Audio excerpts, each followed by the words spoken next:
दोस्तों नमस्कार। आप देख रहे हैं रोहतास की आवाज। मैं आपका दोस्त अमित। झारखंड विधानसभा चुनाव में एनडीए गठबंधन में सीट बंटवारे को लेकर बड़ा झंझट अब टलने वाला है और साफ साफ दिखाई दे रहा है कि नहीं, जो एनडीए गठबंधन में सीट बंटवारे को लेकर अभी तक झंझट चल रहा था और मतभेद की खबरें निकल के सामने आ रही थी, वो लगभग अब टल रहा है। लेकिन एक बात ये पक्का है कि दूध में पड़ी मक्खी की तरह झारखंड में एनडीए सरकार ने जीतन राम मांझी को बाहर निकाल के फेंक दिया है। और जीतन राम मांझी को आपको पता होगा कि ऐलान था कि हम झारखंड में कम से कम 10 सीट पे चुनाव लड़ेंगे। अगर 10 सीट हमें नहीं मिलता है तो हम एनडीए गठबंधन को छोड़ के चुनाव लड़ेंगे। उधर चिराग पासवान का ऐलान था कि हम झारखंड में कम से कम तो 19 सीट हमें चाहिए, लेकिन ये कुछ भी होने वाला नहीं है।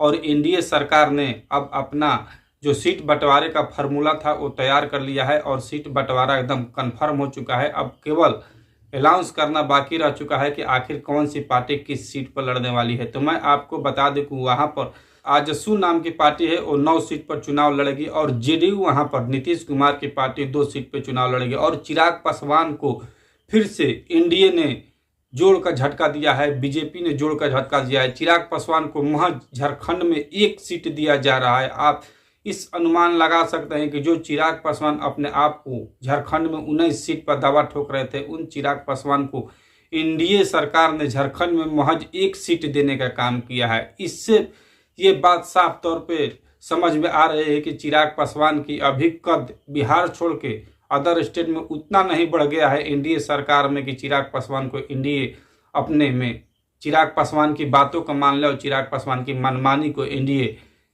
कबूल कर ले। जी नहीं। और नीतीश कुमार जैसे नेता को, जो बिहार के मुख्यमंत्री रह चुके हैं, उनको एनडीए महज 2 सीट दे रही है। तो आप समझ सकते हैं कि झारखंड में जो विधानसभा चुनाव होने वाले हैं कितने दिलचस्प चुनाव होने वाले हैं। को बताते हैं जमशेदपुर पश्चिमी और तमांड सीट मिलने की संभावना है जदयू को।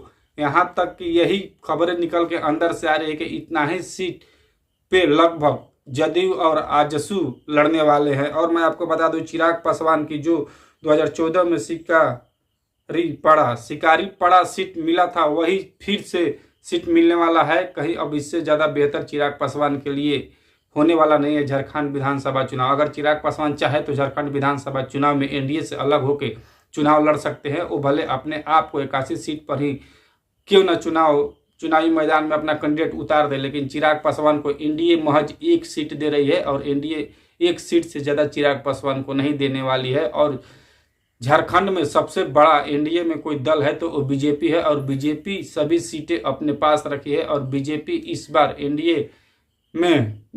एनडीए को नेतृत्व करेगी झारखंड में। और बीजेपी के नेतृत्व में ही चिराग पासवान और नीतीश कुमार और आजसू के जितने भी नेता और जितने भी मंत्रीगण हैं वो सब चुनाव लड़ेंगे। इससे ज़्यादा और झारखंड की दिलचस्प लड़ाई अब देखिए महागठबंधन की ओर आने वाली है। अब देखिए महागठबंधन में लगभग सीटों का बंटवारा एकदम तय हो चुका है, क्योंकि वहां पर कोई लफड़ा दिखाई नहीं दे रहा है, ना ही कोई मतभेद निकल के सामने आ रहा है, ना ही कोई मीडिया चैनल के द्वारा, ना ही कोई अखबार के द्वारा वहां पर मतभेद दिखाई दे रहा है। जो मतभेद और जो परेशानियां थी वो एनडीए गठबंधन में ही थी, वो भी अब सुलझने का रास्ता निकाल लिया गया है। अब देखते हैं कि चिराग पासवान क्या महज 1 सीट पे मानते हैं या नहीं मानते हैं, या चिराग पासवान फिर से झारखंड विधानसभा चुनाव में एनडीए से बागी होते हैं। क्योंकि चिराग पासवान को तो 1 सीट मिल गया, लेकिन जीतन राम मांझी को 1 सीट भी नहीं मिला है। तो अब आने वाले समय में देखिए जीतन राम मांझी क्या करते हैं। बाकी आप लोग की राय क्या है, आप लोग कमेंट बॉक्स में कमेंट करके बताएं, अपनी प्रतिक्रिया जरूर दें।